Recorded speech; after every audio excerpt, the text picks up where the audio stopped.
Bueno, vamos a continuar ahora en esta cápsula, como lo mencionamos en la cápsula anterior. Vamos a hablar ahora sobre un poquito más a fondo del derecho romano y su importancia como disciplina. Y por esto vamos a empezar diciendo que 3 veces ha dictado Roma leyes al mundo.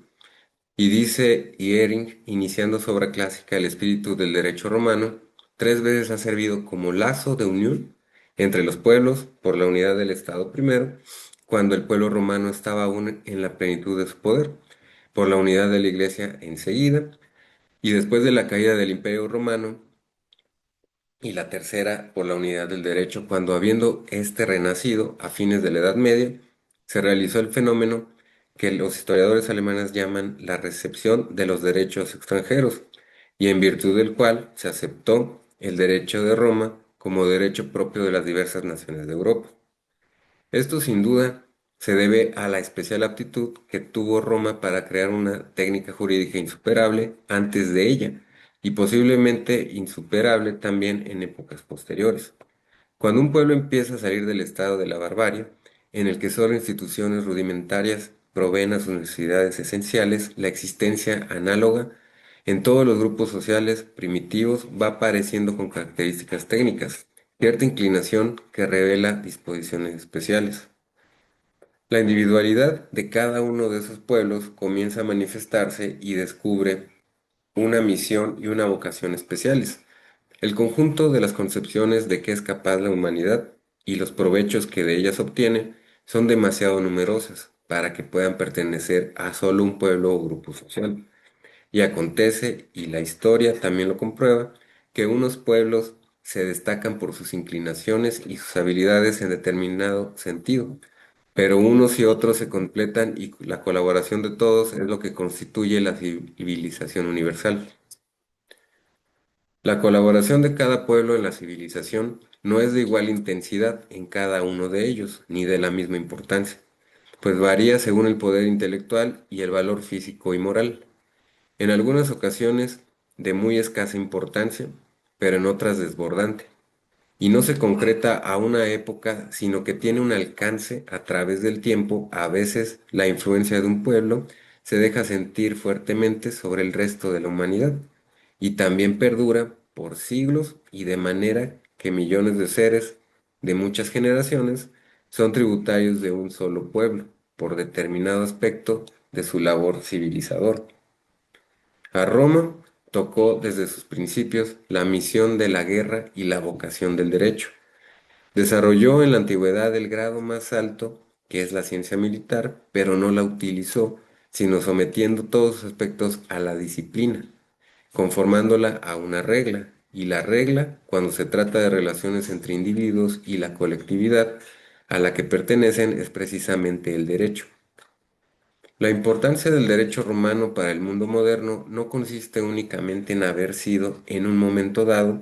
la fuente del derecho. Este es pasajero. Su importancia y su autoridad residen en la profunda revolución interna y en la transformación concreta de nuestro pensamiento jurídico, ya que el derecho romano es, después del cristianismo, el elemento civilizador más grande. No sería posible trazar la historia del derecho, sea la universal o la especial, propia de un estado o pueblo, sin vincularla a sus antecedentes o relaciones con el derecho romano. En esta virtud, y dando por conocidos los elementos esenciales del derecho romano, entre los estudiosos habrá que hacer breve mención de lo que fue en su esencia este derecho, y de la trascendencia que ha tenido dentro de la civilización, y la cultura también hasta nuestros días. Por esto resumir la vida del derecho de Roma, que como norma de vida se aplicó durante 14 siglos, es cosa muy ardua, y de manera que solo se hará de una forma breve ahorita en esta materia. Conviene recordar las divisiones que los autores también hacen de la vida del derecho romano. Unos se basan en los cambios políticos, otros en las transformaciones jurídicas y otros en un sistema mixto que es el usualmente seguido. Este considera 4 periodos en la vida del derecho de Roma, y el primero parte de la fundación de Roma en el año legendario de 753 antes de nuestra era, y termina con la expedición de la Ley de las Doce Tablas, el año 301 de la fundación de Roma, o 453 antes de nuestra era. El segundo, desde esta fecha hasta el advenimiento del imperio bajo Augusto, el tercero de Augusto a la muerte de Alejandro Severo, y el último desde este acontecimiento hasta la muerte de Justiniano en el año de 500, en el año 565 de nuestra era. Por razón de origen, el derecho durante el primer periodo fue esencialmente consuetudinario, pues aun cuando se mencionan las leyes riae por una parte y por la otra se atribuyen funciones legislativas a los comicios, por curias, históricamente no puede comprobarse la función legislativa de los reyes sino al sancionar costumbres inventeradas, ni tampoco existen datos acerca de la expedición de leyes por los citados comicios. Sí, es verdad que la función propia del rey debe haber comprendido la de expedir leyes. Parece ser que éstas, al menos las que se le atribuyen, tienen más el carácter de rituales religiosos que propiamente fuentes del derecho. La compilación llamada Ius Papinium, que debió encerrar leyes regias, no es de la época primitiva de Roma, sino de fines de la República o principios del Imperio. Por lo que hace a las características internas del derecho primitivo, se señalan como esenciales las de haber sido exclusivo de los ciudadanos, rigurosamente estricto en su aplicación, formulista en su expresión y en su desarrollo y evolución marcadamente conservador. La mayor parte de este primer periodo, en cuanto al derecho público se refiere, se caracteriza por el sistema monárquico, desempeñado sucesivamente por una serie de siete reyes, a quienes la tradición reconoce con los nombres de Rómulo, Numa Pompilio, Tulio Hostilio, Anco Marcio, Tarquino el Antiguo, Servio Tulio y Tarquino el Soberbio, y a quienes asigna características especiales individuales, siendo la más importante al primero como fundador y organizador del Estado, el segundo como religioso, ya que reglamentó el culto bajo inspiración de la ninfa Egeria. Tarquino, el primer rey etrusco después de los cuatro primeros latinos, y Servio Tulio, el transformador de la organización social y comicial. Al lado de los reyes se encuentra el Senado constituido por los patres o señores en número de 100, encargado de asesorar al rey y refrendar sus resoluciones, y las asambleas populares o comicios al principio por curias, y desde Servio Tulio por centurias, a las que la tradición legendaria atribuye funciones legislativas, históricamente no confirmadas respecto de los primeros. El segundo periodo se caracteriza por la promulgación de la Ley de las Doce Tablas, punto de partida de la legislación escrita, y aparecen en él las diversas magistraturas del sistema republicano, cónsules, pretores, ediles, cuestores, etcétera, y mediante los edictos que expiden, especialmente los de los pretores, comienza la función del primitivo derecho civil o derecho quiritario, con el derecho de gentes común en los pueblos, a los que Roma iba incorporando dentro de sus fronteras. La equidad propia del jus gentium suaviza la rigidez del derecho civil y aparecen en este segundo periodo los juristas cuyas respuestas, dictámenes y enseñanzas contribuyeron a la evolución del derecho. El Senado llega a ser importantísimo en su función legislativa al final de esa época y es el orientador y guía de toda la política, tanto exterior como interior de Roma, y en el tercer periodo el derecho romano alcanza su apogeo. La fusión del derecho civil y del derecho de gentes se consuma en una síntesis de técnica jurídica, como puede apreciarse por la doctrina de los más famosos jurisconsultos de ese periodo, que en buena parte ha llegado hasta nosotros.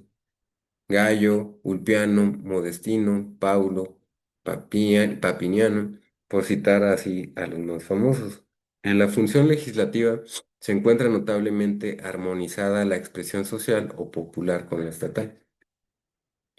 El cuarto y último periodo es el de decadencia. La voluntad imperial es la única que se hace sentir en la confección de la ley. ya que las demás fuentes han desaparecido y la técnica jurídica no se perfecciona más. Los magistrados han sido absorbidos por la personalidad del emperador, los juristas han perdido su antigua pericia en la formación del derecho y solo se reducen a compilarlo, y cosa también de mucho menor mérito que ha tenido para nosotros la ventaja de hacérnoslo conocer. Y esta fue la labor de Triboniano y sus ayudantes Cratino, Juan Mena y otros de las escuelas de Berito y Constantinopla. Ahora vamos a empezar hablando también todavía un poco sobre lo que es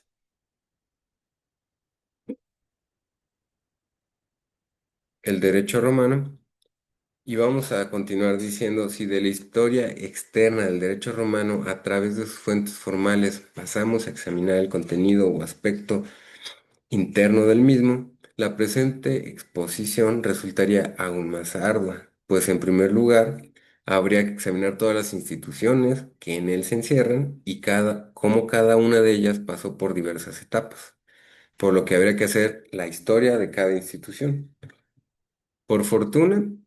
ahora en nuestro caso se trata de nada más de estar recordando, y vamos a hablar un poquito de lo que fue el derecho romano y la importancia como disciplina en el derecho.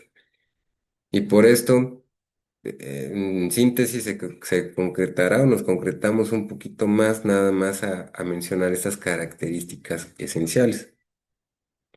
Por esto tampoco, o podemos decir que no deberá perderse de vista, que los romanos se distinguieron como prácticos y no se dedicaron a la especulación, por lo que pocos conceptos puramente doctrinales se encuentran en sus textos jurídicos, debido a que todos tienen por mira el fin que requería para el engrandecimiento de Roma, la más eficaz convivencia entre los hombres, y en algunos textos de época tardía se encuentran definiciones o conceptos básicos inspirados en la filosofía estoica, única escuela filosófica que cundió en Roma, y las primeras frases del digesto y de las institutas son ejemplos de ello. La definición del derecho de Celso citada por Ulpiano, los preceptos del derecho iuris precepta, la clásica y universalmente aceptada definición de la justicia y la jurisprudencia, que se expresa como divinarum ad que humanarum rerum notitia justi ad que injustitientia. Por más que estas dos últimas no acusan al docente estoico de las primeras frases citadas, entre los principios generales se encuentran también las divisiones del derecho, que son ius civile, ius naturale, ius gentium, ius publicum, ius privatum, scriptum, non scriptum, y las definiciones de ellos que la doctrina moderna no ha mejorado. Los romanos dividían todo el derecho en tres partes: personas, cosas y acciones. Y no es necesario explicar ya esta tripartita, ni hacer comparaciones con las del derecho actual, porque solo estamos, como mencionamos anteriormente, hablando de sus características y la importancia que fue. Entonces, en cuanto al derecho de personas se refiere, la síntesis en las institutas de Gallo o en las de Justiniano nos muestran los principios y normas relativos a las diversas categorías de personas, libertos y esclavos, ciudadanos y no ciudadanos, y dentro de la organización de la familia, los sui iuris y los alieni iuris. Entre los esclavos no existían subdivisiones, todos eran más que sujetos, objetos de derecho, como acontecía entre todos los pueblos, ya que la esclavitud era propia del derecho de gentes. Ahora vamos a continuar o vamos a terminar esta parte del derecho romano, pero lo que estuvimos hablando, vemos que con las leyes de las 12 tablas y la disciplina que imponía Roma, no solo socialmente, no solo en la época, también lo imponía en el derecho. Y por esta razón ha sido muy importante, en la actualidad todavía es muy importante, por lo que hicimos una breve reseña, una breve síntesis sobre lo que fue Roma. Por lo que vamos a continuar en el siguiente video, ya vamos a hablar un poquito más del derecho medieval y la jurisprudencia, y en la siguiente cápsula vamos a hablar sobre ello.